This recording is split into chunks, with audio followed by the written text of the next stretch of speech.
संसद भवन के कैंपस में कांग्रेस ने एक बार फिर से मुजाहिरा किया, वो भी अलग तरीके से। राहुल गांधी समेत कांग्रेस के कई लीडर आज मुखौटा लेकर संसद पहुंचे और इतना ही नहीं है, राहुल गांधी रिपोर्टर की तरह दिखे। अडानी के मुद्दे पर बीजेपी के खिलाफ मुजाहिरे के दौरान राहुल गांधी ने गौतम अडानी का मुखौटा पहने नेताओं से सवाल पूछे। राहुल गांधी की संसद भवन के अहाते में ये रिपोर्टिंग चर्चा में है।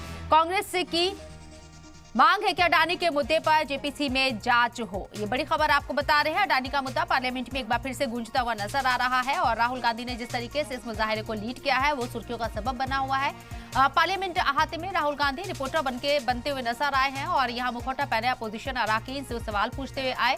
अडानी के मुद्दे पर बीजेपी के खिलाफ मुजाहिरे के दौरान राहुल गांधी ने गौतम अडानी का मुखौटा पहने नेताओं से सवाल पूछे हैं। राहुल गांधी के संसद भवन के अहाते में ये रिपोर्टिंग काफी चर्चा में बनी हुई है। इसके साथ ही कांग्रेस की डिमांड है कि अडानी के मुद्दे पर जेपीसी से जांच हो।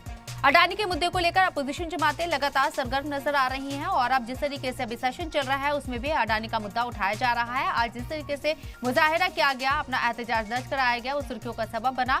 अपोजिशन पार्लियामेंट यहाँ मुखौटा पहनकर अडानी का पार्लियामेंट के अंदर पहुंचे या अहाते के अंदर और यहाँ मुजाहिरा किया। साथ ही साथ राहुल गांधी ने जिस तरीके से इस मुजाहिरे को लीड किया वो भी चर्चा का मौजू बना हुआ है। राहुल गांधी अपने फोन के जरिए किस तरीके से आप देखेंगे कि रिपोर्टर की एक किरदार को भूमिका को अदा करते हुए नजर आ रही हैं और जो अपोजिशन जमात के लीडर ने जिन्होंने मुखौटा पहना हुआ है उनसे कुछ सवाल भी कर रही हैं और ये अनोखा अंदाज राहुल गांधी का नजर आया है।